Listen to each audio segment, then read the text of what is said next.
At 19, Kang Wine carries herself with the grace of someone raised in Seoul's most prestigious circles. Yet her eyes hold a warmth that money cannot buy. Born into the Kang business empire on the same day as she lost her mother, she became both her father's greatest joy and his reason for living.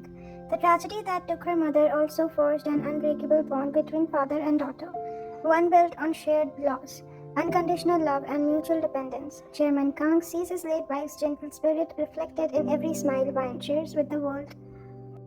Where business made him ruthless, Wine presence softened his edges. He often says, she didn't just inherit her mother's beauty, but she inherited her heart too. Their relationship transcends typical father-daughter dynamics. They are confidants, best friends, and each other's anchor in a world that often feels hollow despite its luxury. Every morning at 7 a.m., regardless of his schedule, Chairman Kang personally brings Wine her coffee, not because staff can't do it, but because these 15 minutes of quiet conversation sets the tone for both of their days. On their penthouse terrace, they share the day's victories and struggles. He listens to her university stories with the same attention he gives board meetings, while she offers perspectives that often surprise him with their wisdom. Sundays belong to exclusively to them. No business calls, no social obligations. They cook together, paddle, watch old movies, or simply exist in comfortable silence, both understanding that these moments are sacred. Chairman Kang's love manifests not in grand gesture but in quiet attentiveness. He remembers her favorite author's book release dates, ensures her preferred flowers are always fresh in her room, and has learned to read her moods in the suitable and subtle changes of her postures. When Vine mentioned loving the rain, he had a glass conservatory built where she could study during storms. His business associates know that meetings pause when Vine calls, and his phone's ringtone changes to a soft melody when it's her. My daughter's voice, he once told a curious board member, is the only sound that matters more than money. Despite her privileged upbringing, Ryan possesses an innate understanding of others' pain. Having grown up without a mother's touch, she became acutely sensitive to what people need emotionally. She volunteers at Children's Hospital not for publicity but because she recognizes the loneliness in your younger eyes that mirrors her own childhood moments of maternal longing. Ryan knows she is her father's world, and while this brings her immense love, it also carries weight. Sometimes she feels like she's living for two, herself and the mother she never knew. She's conscious that her father's happiness depends on hers only, which makes her careful about sharing her struggles, instead finding strength in being his source of light. Vine's kindness isn't naive. It's intentional. She chooses compassion because she understands suffering. When classmates complain about their parents' expectations, she listens without mentioning her own pressures. When staff make mistakes, she covers for them because she knows everyone deserves grace. Despite their closeness, Vine sometimes feels the phantom presence of the mother she never knew. She wonders what advice her mother would give her, what lullaby she might have sung to her. Her father, recognizing this, has kept her mother's diary and photos, sharing stories that keep her memory alive without letting grief overshadow their joy. But father and daughter knows their relationship is unusual in its intensity and mutual dependence. Neither apologize for it. In a world where family bonds often break under the pressure of wealth and power, there has only grown stronger. They've created their own definition of family, one built on choice, dedication, and the shared understanding that they are having for each other and each other's home in the truest sense. The morning sun cast long shadows across Seoul National University's prestigious campus as Vine stepped out of the sleek black sedan. Her father had insisted on the armored vehicle, though she had argued it was unnecessary for the university. The compromise had been for bodyguards instead of the usual 8, a small victory that still felt like a defeat as she watched curious students already gathering to stare. Miss Kang will maintain a respectful distance, head of security Kim assured her, adjusting his earpiece, but we must stay within visual range.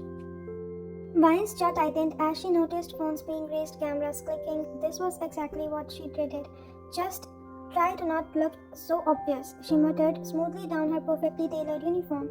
At exactly that moment, the low rumble of an engine drew everyone's attention. A midnight black Lamborghini Huracan glided into the parking space directly across from where Vine stood, its presence commanding immediate notice. The engine cut off, and for a moment silence flanked the courtyard. The driver's door opened with mechanical precision, and out stepped someone who seemed to own not just the car but the very air around him. Tall, broad-shouldered, with a dark hair that caught the morning light, He moved with the fluid confidence of someone who had never questioned his place in the world. Designer sunglasses hid his eyes, but his jaw was sharp enough to cut the glass. His lips set in what appeared to be a permanent smirk. Jungkook. Someone whispered nearby, the name carrying through the crowd like electricity. Vine found herself staring despite her better judgment. She had heard whispers about the Jeon hire, how he had never lost a fight, never backed down from a challenge, how even professors seemed nervous around him. Watching him now, she understood why. There was something almost predatory in the way he moved, like a panther surveying its territory. A gaggle of girls immediately flocked towards him, their voices rising in animated chatters. Jungkook, did you see our chemistry assignment? You look so good today.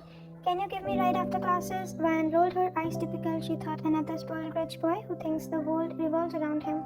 But what she didn't know was that from behind those dark glasses, Jungkook had noticed her the moment she had stepped out of the car. The way she carried herself, graceful but guarded, elegant but accessible, her obvious irritation with her security detail had been particularly amusing. Most Jebel daughters he knew flaunted their protection like accessories, but this one seemed embarrassed by it. Interesting, he brushed past the cluster of admirers without so much as a glance, his attention fixed on something else entirely. The girls' disappointed sighs followed in his wake, but he had learned long ago to tune out such noise. Later that day, Vine sat in her advanced business strategy class, finally having convinced her bodyguards to wait outside. She was taking notes on market penetration theories when the classroom door opened with enough force to make everyone look up. Jeon Jungkook strolled in 20 minutes late, removing his sunglasses with practiced ease. Professor Lee, who had been mid-sentence about competitive analysis, felt it slightly. Mr. Jeon, the professor said carefully, how kind of you to join us. Jungkook's response was a barely perceptible nod as he surveyed the room for a seat. His eyes swept across the rows of students until they landed on Ryan. Time seemed to slow. Their gazes locked, and Ryan felt something shifted in her chest. A flutter, a recognition, as if her soul had just whispered there, you are, to someone she had been unconsciously searching for.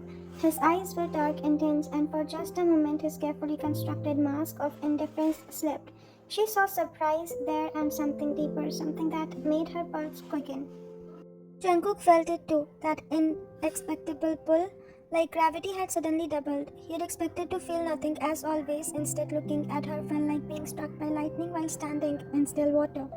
Every instinct he had honored and owned over 21 years told him to look away to maintain his reputation of cold, distinct and trusted.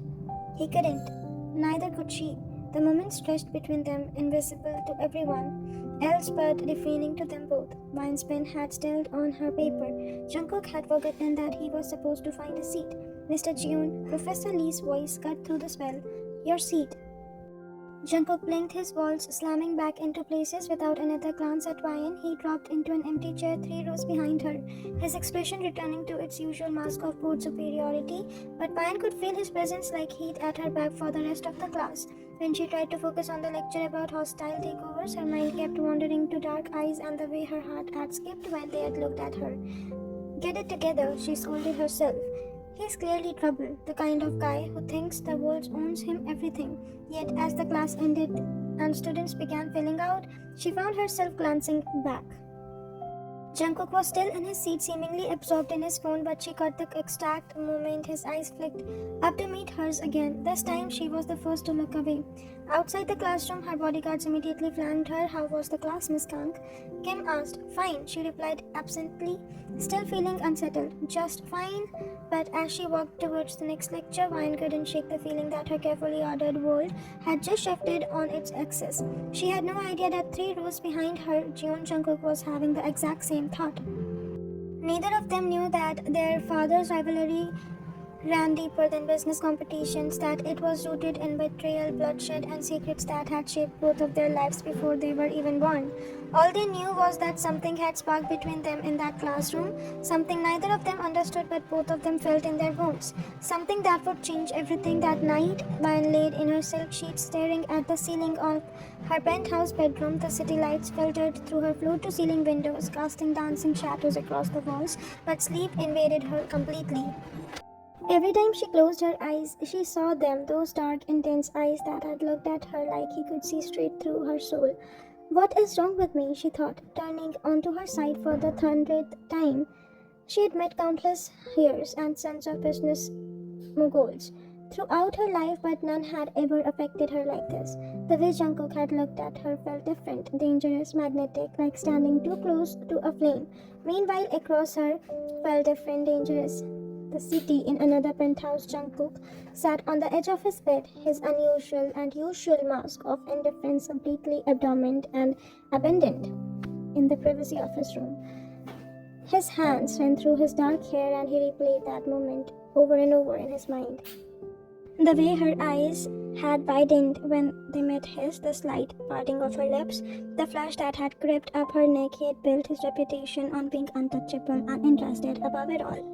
Yet one look from Kang Bayan had shattered 21 years of careful constructed armor around him. She's Chairman Kang's daughter, he reminded himself, off limits, dangerous. But even as he thought of it, he knew it was already too late. Something had awakened in him, something he didn't recognize but couldn't ignore. Both of them fell asleep just before dawn, and both woke up with the same face burned into their memory. Vine's second day at Seoul National University began much like her first, stepping out of the armored sedan under the watchful eyes of her security detail, but something had changed overnight. Word had spread about the Kang heiress, and suddenly every student seemed to know who she was. Is that really Chairman Kang's daughter? She's even more beautiful than in the magazines. Look at those bodyguards. She must be worth billions. I heard she speaks 5 languages fluently. The whispers followed her everywhere in the hallway. Students parted like the Red Sea, some staring openly, others pretending not to look while taking photos with their phones. Ryan felt like an exhibit in a museum rather than a student trying to get an education. During her morning lectures, she noticed how professors seemed nervous around her, how classmates were either too intimidated to speak to her or obviously trying to curry favor. When she attempted to join a study group discussion, the conversation died instantly, everyone suddenly remembering they had somewhere else to be. By lunchtime, Vine felt suffocated. The attention was overwhelming, the isolation crushing. She sat alone at a table in the campus cafe, her bodyguard positioned strategically around the room when she noticed a group of girls at the next table whispering and pointing at her. She thinks she's so special with all those bodyguards. I bet she's never had to work for anything in her life. Probably can't even function without something or someone holding her hand. The words stung because they echoed her own fear. Van had always worried that people saw her as nothing more than her father's pampered daughter, and here was confirmation of her worst insecurities. She stood abruptly, her chair scraping against the floor. I need some air, she announced to her security team. Miss Kang will accompany you. Head of security Kim started. No, her voice was sharper than intended. I need to be alone, just for an hour, please. She turned towards the exit, and the bodyguards exchanged uncertain glances. Their orders were clear: never leave her unattended. Vine saw their hesitation, and her frustration boiled over. I'm 19 years old, not 9. I can handle 1 hour by myself on a university campus. Before they could protest further, she walked briskly towards the exit, her heart pounding with a mixture of rebellion and fear. For the first time since childhood, she was truly alone. The forest behind the university campus seemed like the perfect escape. It was quiet, peaceful, and most importantly, empty of staring eyes and whispering voices. Van found a small clear where damp sunlight filtered through the canopy, and for the first time all day she could breathe freely. She sat on a fallen log, pulling out her phone to text her father that she was fine. When she realized she had no signals, that's okay, she told to herself, just for a few minutes, then I'll head back. But when she stood to return, the path she had taken seemed to have vanished. Every direction looked the same, tall trees and dense undergrowth stretching endlessly.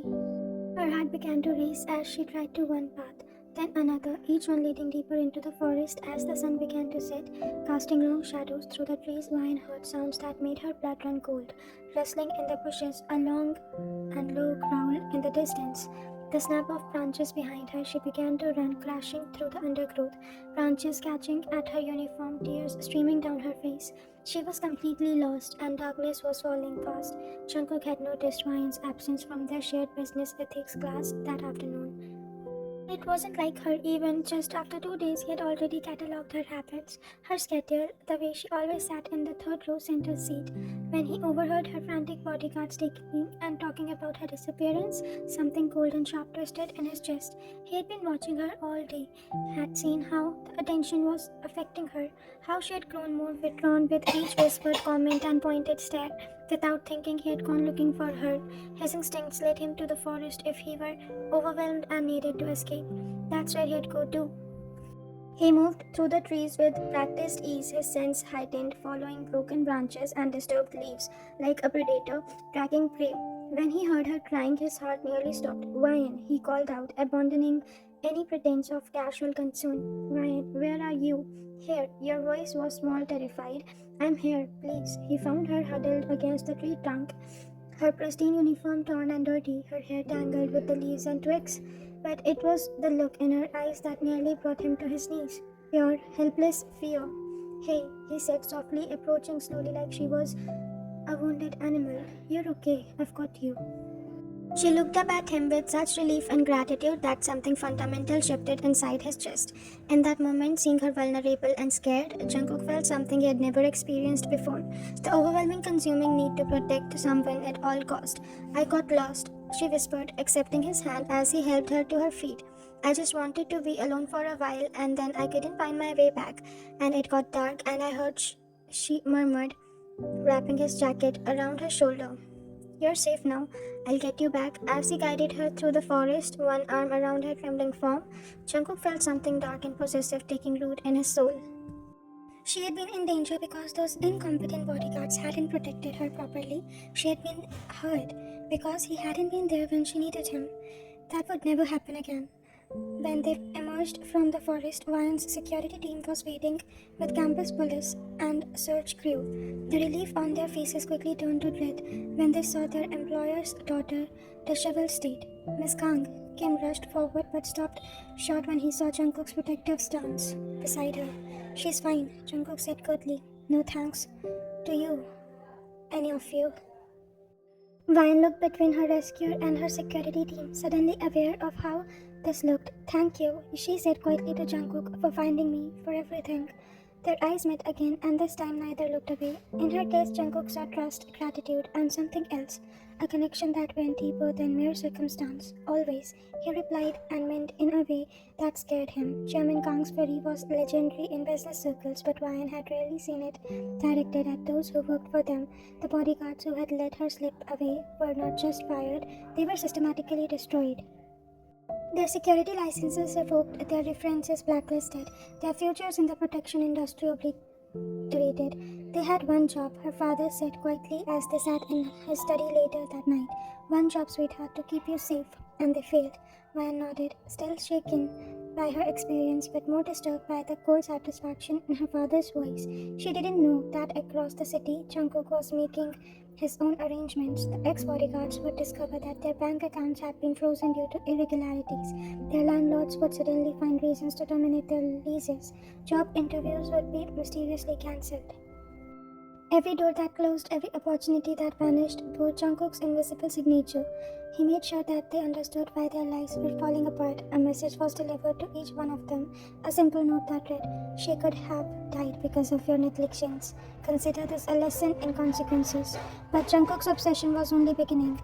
He had held Ryan in his arms, had felt her vulnerability, her trust. She had looked at him like he was her savior, and something in that look had awakened a darkness he didn't know he possessed. He began to watch her more carefully, more completely. He memorized her schedule, her habits, her preferences, every single thing about her and for her. He made a note of everyone who spoke to her, everyone who looked at her the wrong way, everyone who might pose a threat. Ryan had no idea that her rescue had marked the beginning of something far more dangerous than getting lost in the forest. She had been served by someone whose protection would soon become a prison she didn't even know she was in. And Jungkook told himself that this was love, not obsession. After all, love was supposed to be all-consuming, wasn't it? The shadows were already growing longer around them both. The next morning, Ryan woke with a singular purpose burning in her chest. She needed to find Jungkook to properly thank him for saving her life and perhaps more importantly to apologize for the assumptions she had made about him. The guilt had eaten at her all night.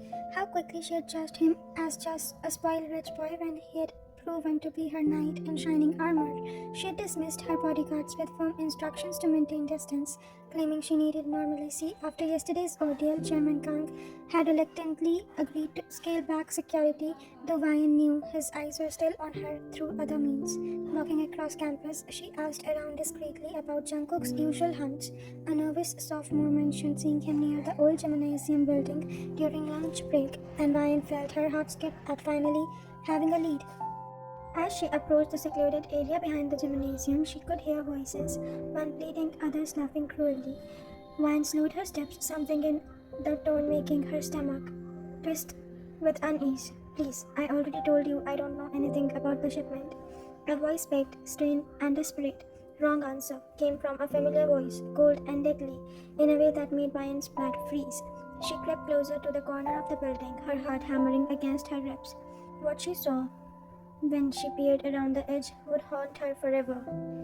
Jungkook stood over a man who was already bloodied and bruised, his usually perfect uniform rolled up to his elbows, his knuckles stained crimson. But it wasn't just the violence that terrified her, it was the look in his face. Gone was any trace of gentle savior from the last night. This was someone else entirely, someone who looked like he enjoyed the pain he was inflicting. The Kim shipment that went missing 3 days ago, Jungkook said interconversationally. As if discussing the weather, my father's very interested in its whereabouts. He grabbed the man by the collar and slammed him against the brick wall with such force that Ryan heard the sickening crack of bone. The man's scream pierced the air. I swear I don't know, I'm just a delivery driver. Jungkook's laugh was devoid of warmth. Everyone knows something, it's just a matter of how much pain you're willing to endure before you remember. Ryan watched in frozen horror as Jungkook's fist connected with the man's ribs against and again. Each blow delivered with calculated precision. This wasn't random violence, this was methodically practiced, professional. She tried to step back to flee from this nightmare, but her foot caught on a loose stone. The small sound echoed like a gunshot in the tense air. Jungkook's head snapped towards her hiding spot, his dark eyes locking onto hers with laser intensity. For a heartbeat, the world stopped. Ryan saw the exact moment recognition hit him. The blood drained from his face as he saw her standing there, eyes wide with terror and disbelief, tears already streaming down her cheeks. No, he breathed, his voice breaking in a way that made her chest ache despite her fear. No, no, no, she stumbled backward, a small sob escaping her lips. This was the man who had held her so gently, who had whispered reassurances in the dark forest. This monster wearing this face couldn't be the same person. Ryan, wait. Jungkook started towards her, his blood boiled and his bloodied hands reaching out. But Ryan was already running, her world tilting on its axis as everything she knew, shattered around her. Behind her, she heard him roar her name with such anguish that it cut through the terror from just a moment. But she didn't stop, she couldn't. Jungkook stood frozen, watching her disappear around the corner. Her terrified expression burned into his retinas like acid. The look in her eyes, pure, unadulterated fear of him, was worse than any physical pain he had ever endured. Boss, one of his men approached cautiously. Should we go after her? No. The word came out as a growl. No one touches her. No one even looks at her. He turned back to man slumped against the wall, but the interrogation had lost all the meaning. All he could see was Ryan's face, the way she had looked at him like he was a monster, because that's exactly what he was. Clean this up, he snapped at his crew, already walking away. I want every scrap of information about the Kim shipment on my desk in 2 hours, or you'll all join him. Jungkook drove through Seoul's streets like a man possessed, like his Lamborghini eating up the miles as he headed to the one place where he could let the darkness inside him run free. The abandoned warehouse on the outskirts of the city had been in his family for generations, serving purposes that would make hardened criminals pay. The underground levels had been converted into something most people couldn't even imagine in their worst nightmares. Soundproof cells, interrogation rooms, and disposal facilities that had seen more deaths than some battlefields. Today it held 3 men who had been stupid enough to steal from the June family. Jungkook descended the concrete steps 2 at a time, his footsteps echoing in the dim corridor. The smell of fear and desperation hung heavy in the air, but it did nothing to calm the storm raging inside him. Sir, Kim Taeyang, his right-hand man and the closest friend, appeared at the sight instantly. The young, usually perfect appearance was disheveled, his shirt sleeves rolled up and stained. I wasn't expecting you today. I've made progress with them. Where are they? Jungkook's voice was deadly quiet. Taehyung's eyes narrowed, recognizing the danger signs. In all their years together, he had never seen Jungkook quite like this. Wound so tight, he looked ready to snap. Self-block, see. But Cook, maybe you should. Jungkook was already walking away, pushing through the heavy metal door that led to the holding cells. The three men gained and chained inside looked up with varying degrees of terror and defiance as he entered. Gentlemen, Jungkook said pleasantly, removing his jacket with deliberate care. I'm having a very bad day, which means you're about to have a worse one. For the next hour, the underground echoed with screams that would haunt lesser men. Jungkook worked with methodical precision, each blow fueled by the memory of Ryan's terrified face. Every cry of pain from his captives was an attempt to drown out the sound of her sob. Every crack of bone, a desperate effort to forget the way she had looked at him. But it wasn't working, nothing was working. Please, one of the men grasped through broken teeth. The shipment, it's in warehouse 7 on the docks. They moved it there after the ambush. Jungkook barely heard him. All they could see was Ryan running from him like he was her worst nightmare, which he realized was crystalline clarity he was. Boss, Taehyung's voice cut through the haze of violence. That's enough. Jungkook spun around, his knuckles raw and bloody, his shirt spattered with evidence of his rage. Taehyung stood in the doorway, his expression carefully controlled but his eyes shadowing and showing genuine concern. They've told us everything, Taeyong continued calmly. The shipment location, who else want involved the contacts. You got what you came for. Jungkook looked down at the broken man at his feet, then at his own hands. The physical violence had done nothing to ease the agony during him apart from the inside. She saw me, he said quietly, his voice hollow. She saw what I really am. Taeyong's expression softened slightly. He had known Jungkook since they were children, had watched him build walls around his heart that no one ever had been able to reach. Until now, the calm girl. Jungkook nodded, slumping against the concrete wall like all the fight had gone out of him. The way she looked at me, like I was a monster. You are a monster, Taeyong said, matter-of-factly, but not unkindly. We both are. Is that what life made us? The question is whether you care more about what she thinks than who you need to be. Jungkook closed his eyes, Ryan's terrified face flashing behind his eyelids again. She was supposed to be different, safe from all this. No one's safe from what we are, Cook. You know that better than anyone. The truth of those words hit Jungkook like a physical blow. He had been fooling himself, thinking he could somehow keep Ryan separate from the darkness that defined his existence. But shadows had a way of spreading, of consuming everything they touched. Get me everything, he said suddenly, his voice regaining its edge. I want to know every person she talks to, everywhere she goes, everyone who even looks at her sideways. If she won't let me protect her willingly, Jungkook, Taeyong won't. Recognizing the dangerous shift in his friend's tone, she's mine, Tae. Jungkook's eyes opened and they burned with an intensity that made even Taeyong take a step back. She just doesn't know it yet. And after what she saw today, I need to make sure that no one else can poison her mind against me. Taeyong watched his oldest friend with growing unease. He had seen Jungkook obsessed with power, with revenge, with maintaining their family's dominance in Seoul underworld. But this was different. This was personal in a way that made it definitely and infinitely more dangerous. What are you planning? Jungkook straightened his shirt, his mask of cold control sliding back into place. But Taeyong could see the obsession burning underneath. Could see how completely Ryan had gotten under his friend's skin. Whatever it takes, Jungkook simply said. She saved me from becoming completely lost to this darkness thing, whether she knows it or not. She's mine now, and I want to protect what's mine. And so I will. As they left the underground complex, neither of them spoke about the 3 broken men left behind, or about the line Jungkook had just crossed. They both knew that some boundaries once shattered could never be rebuilt. Ryan, meanwhile, had no idea that her terrified flight from the gymnasium had just sealed her fate. In trying to escape the monster, she only ensured that he would never let her go. The shadows were closing in, and this time there would be no rescue, only possession, masquerading, and protection, obsession disguised as love.